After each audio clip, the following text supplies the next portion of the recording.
brings to a close over a year of tough negotiations to ease tensions over between the two countries. These tensions saw several months of talks being suspended between the two largest economies of the world. For now, however, both US and China have described their pact as historic and a win-win agreement. US and China have engaged in a tit-for-tat tariff war since 2018. It led to extra import of taxes being levied on more than $450 billion worth of traded goods and a shrinking of global trade as a result. The genesis of the trade war goes back to even before Donald Trump was elected president of the USA, when he advocated tariffs to reduce the US trade deficit and promote domestic manufacturing. Today, In-Depth looks at the new trade deal between the US and China and how the market has reacted to this latest development. We also look at how the trade war developed between the two countries and what has been its impact on India especially.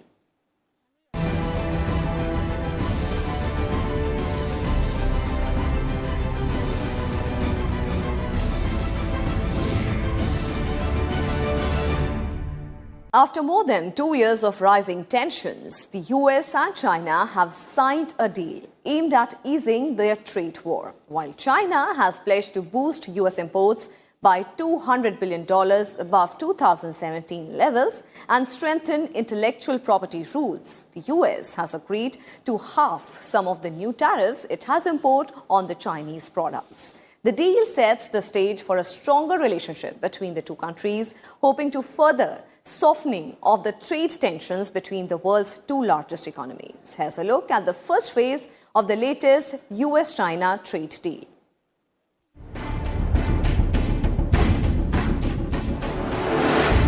It is finally on paper. The US on Wednesday signed the first phase of a trade deal with China. It is a deal that aims to ease the trade war that has rattled markets and weighed on the global economy. Signed on Wednesday in Washington, the deal brings down the curtain on more than a year of tough negotiations, including several months of suspension of talks between the two largest economies of the world. The two sides described the pact as historic and a win-win agreement. Today we take a momentous step, one that has never been taken before with China, toward a future of fair and reciprocal trade as we sign phase one of the historic trade deal between the United States and China. 这是一份互利共赢的协议，能够稳定全球经济发展，促进世界和平与繁荣，符合两个国家生产者、消费者和投资者的利益。同时，协议不针对。 So what does the deal say? According to the terms of the pact, China has pledged to boost US imports by $200 billion above 2017 levels and strengthen intellectual property rules. In exchange, the US has agreed to halve some of the new tariffs it has imposed on Chinese products.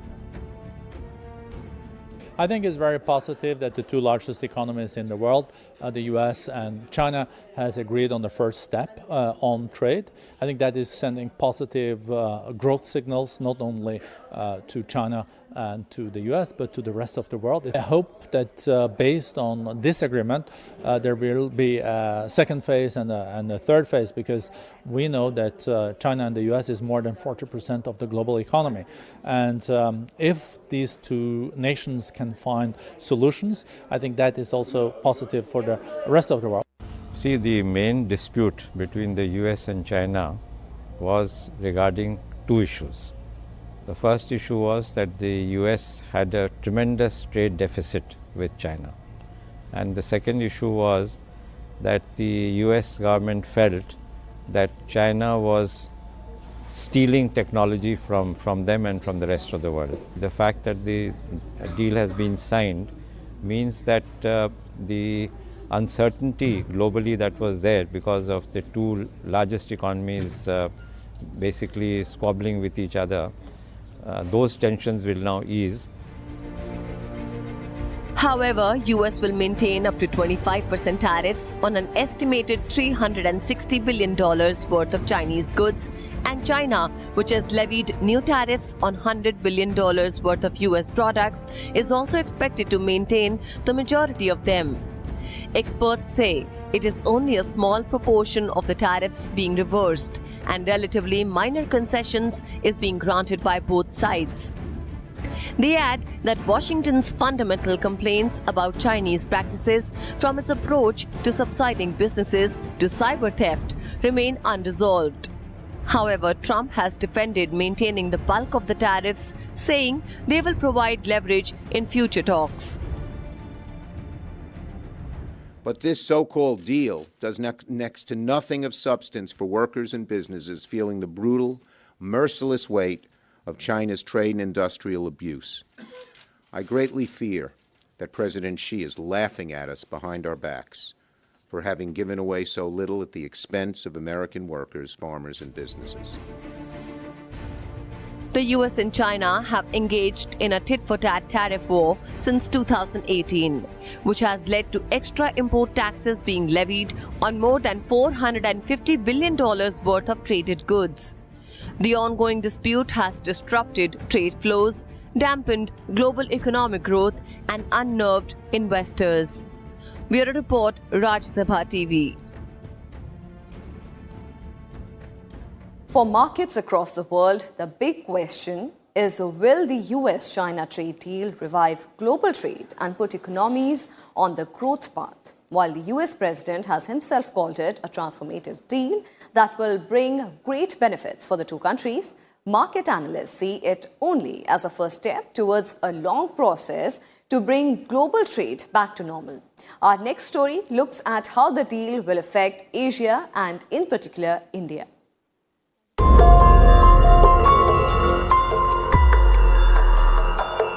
Asian currencies traded higher on Thursday on hopes that the first phase of the US-China trade deal could help revive global growth. Even as experts debated the future impact of the deal, the markets seemed to be reading the bottom line that tariffs aren't going up any further this year. One of the most positive aspects of the deal is China's pledge to buy at least an additional $200 billion worth of US farm products and other goods and services over the next 2 years.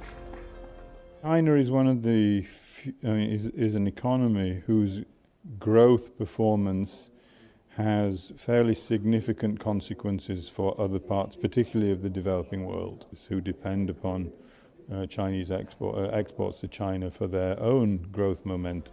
But this was not enough to make the markets exuberant, mainly because the deal does not address many of the issues that led to the trade conflict in the first place. For one, the US-China agreement does not entirely eliminate tariffs. Further, it is vague on enforcement. And lastly, many analysts are skeptical of just how realistic the purchase targets are. The issue really is that even if one signs a deal today, there is nothing to prevent any country from changing that subsequently. So if, for instance, say the US feels that China has not kept to its word in terms of whatever are the details in this trade deal, and the trade deal essentially says that China will buy $200 billion worth of goods from USA. So if for some reason they do not, then quite obviously the US will reserve the right to take fresh steps. In Asia, reactions of the stock markets were mixed. Analysts say this could be because the agreement was long expected and the markets had already factored in its positive effects. The larger sense is that the deal is not going to result in totally free trade and lower tariffs in a hurry. For India, the trade tensions between US and China had some benefits. An SBI report in July last year stated that India managed to export more items to China. These exports were at a much faster rate than that to the US. With the normalization of relationship, US-China trade may again start going up. And to that extent that India was supplying intermediate products to either the Chinese manufacturers or the US manufacturers, its exports can pick up, but only a little bit, not very much. And on the other hand, I must say that India had gained a few $billion, according to some estimates, by displacing the Chinese exports to the US, which were getting hit by high tariffs of about 25%. While overall exports to the US grew 9.46% to $52.4 billion in 2018-19, for China this growth was 25.6% to $16.7 billion. According to the report, goods that saw an increase in exports to China included plastic, cotton, inorganic chemicals and fish. The report concluded that India made modest gains in capturing the market. These gains could have been higher. According to Chief Economic Advisor Krishnamurthy Subramanian, Indian exports are just below 2% of global trade, which indicated an enormous growth potential. The CEA pointed out that India could benefit more provided the export industry improved its productivity. With inputs from Kunal Singh, Bureau Report, Rajya Sabha TV. The US-China trade war is an ongoing economic conflict between the world's two largest economies. It began in 2018 with US President Donald Trump setting tariffs and other trade barriers on China, with the goal of forcing it to make changes to what America claims are unfair trade practices. Among those practices and their effects are the growing trade deficit, the theft of intellectual property, and the forced transfer of American technology to China. Let us now understand the chronology of the events that unfolded leading to this trade war.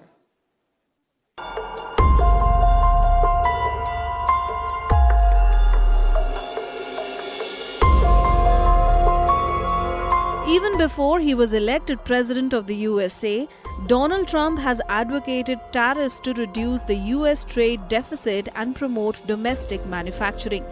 He has maintained that America was being ripped off by its trading partners, and the imposition of tariffs became a major plank of his presidential campaign. Even though some economists and politicians argue that the country's persistent trade deficit is problematic, many economists say that it is not a problem, with even fewer advocating tariffs as a solution. I'm angry at stupidity. I'm angry at incompetence.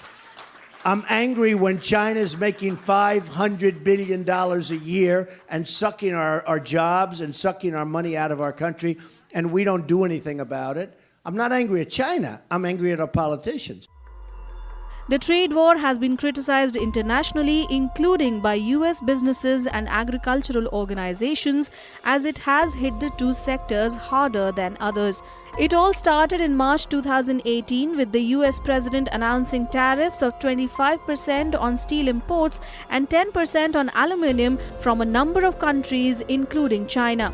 Hours before the taxes were to be levied, Trump suspended the tariffs for the other countries but not China. A few days later, on March 22nd, the president signed a memo denouncing the Asian giant's economic aggression. It did not stop there. On July 6, 2018, the US slapped punitive duties on about $34 billion worth of Chinese products. The products included cars, hard disks, and aircraft parts. Beijing retaliated soon after, imposing tariffs of equal size and scope, including on American farm products, especially soybeans, as well as cars and marine products. On August 23rd, Washington imposed duties on another $16 billion worth of Chinese goods, and China responded with 25% tariffs on $16 billion worth of US products. This continued into September that year, with both sides taxing even more goods. In December 2018, the two sides declared a truce, and Washington delayed planned tariff increases by 3 months. Beijing, in turn, promised to increase purchases of US farm goods, suspended tariffs on autos and its parts, and allowed rice imports. This isn't going to be a small deal with China. This is either going to be a very big deal, or it's going to be a deal that we'll just postpone for a little while. But the truce did not last very long, with hostilities resuming in May 2019. On May 10th, Washington increased the punitive duties on $200 billion worth of Chinese goods to 25%, also accusing Beijing of going back on central commitments made in the negotiations for truce. 5 days later, Trump barred U.S. companies from using foreign telecoms equipment deemed a security risk, a move that was aimed at Chinese company Huawei. On June 1st, China retaliated, increasing tariffs on $60 billion worth of U.S. products. On August 1st, Trump announced new 10% tariffs on another $300 billion in Chinese goods, later increased to 15%.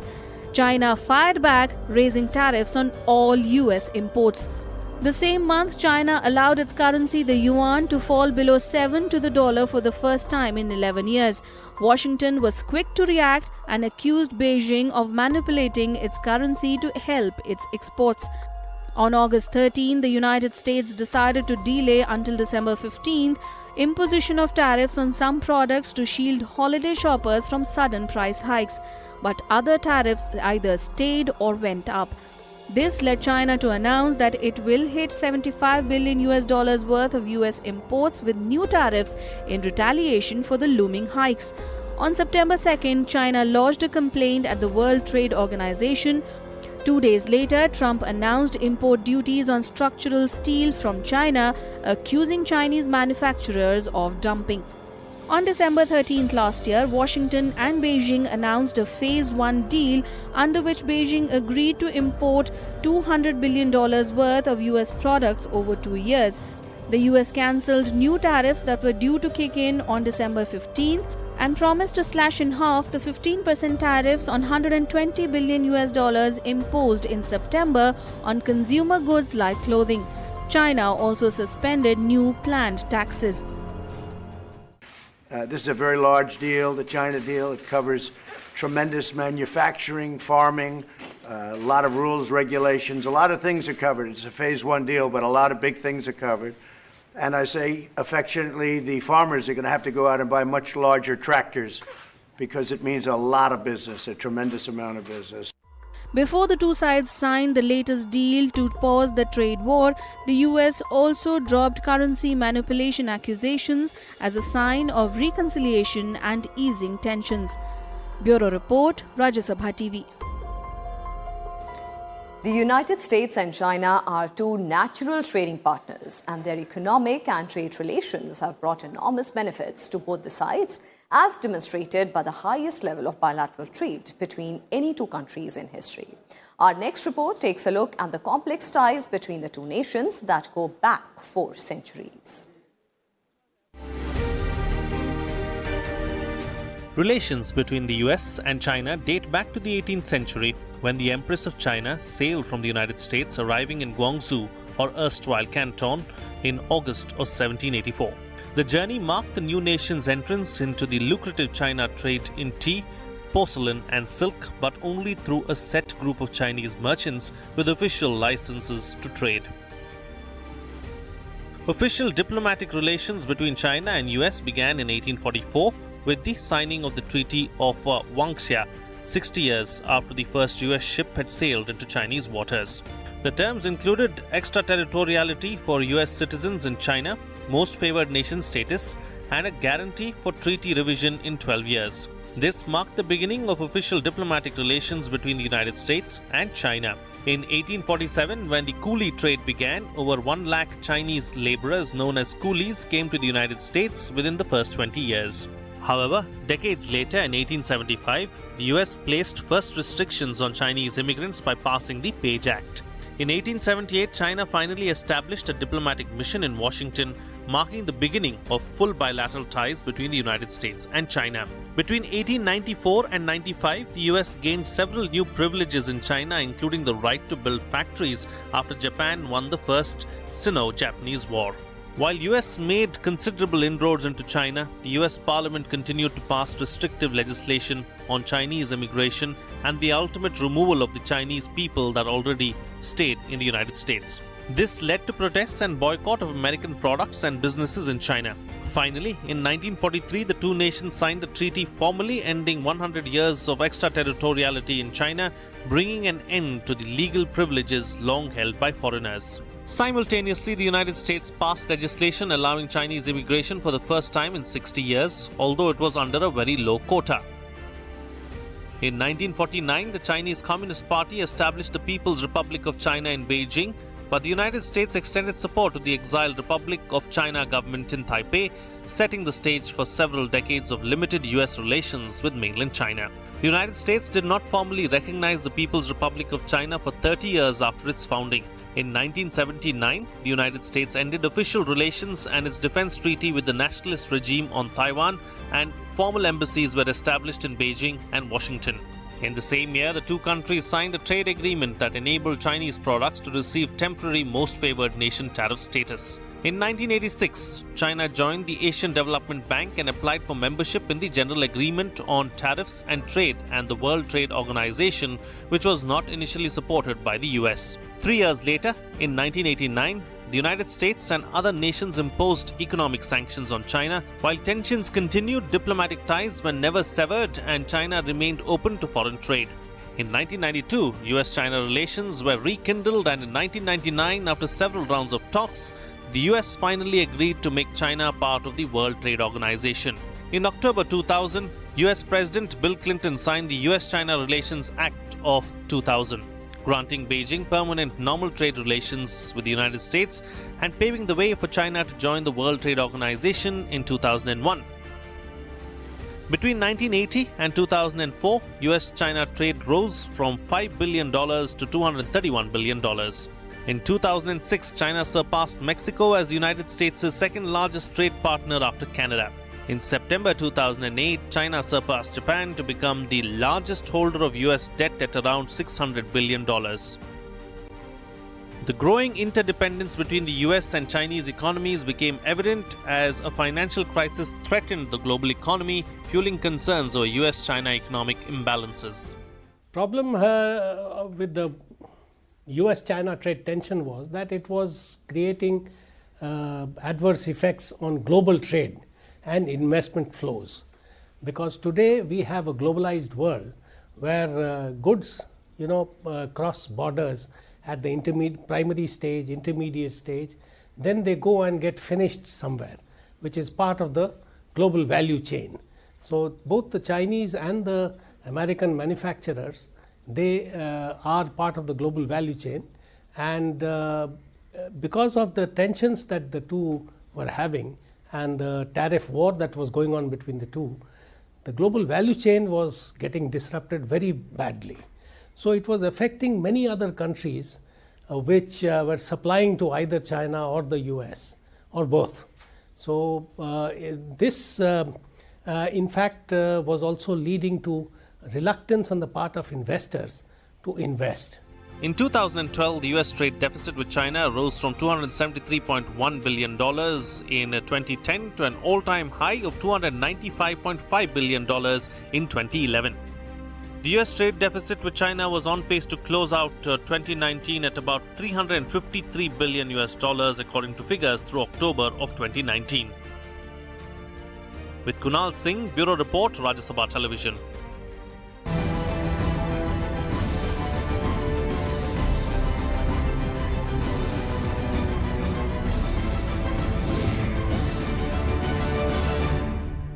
And with that, it's a wrap on this edition of In Depth. We will be back same time tomorrow with a focus on another key subject. You can also watch our program online on YouTube.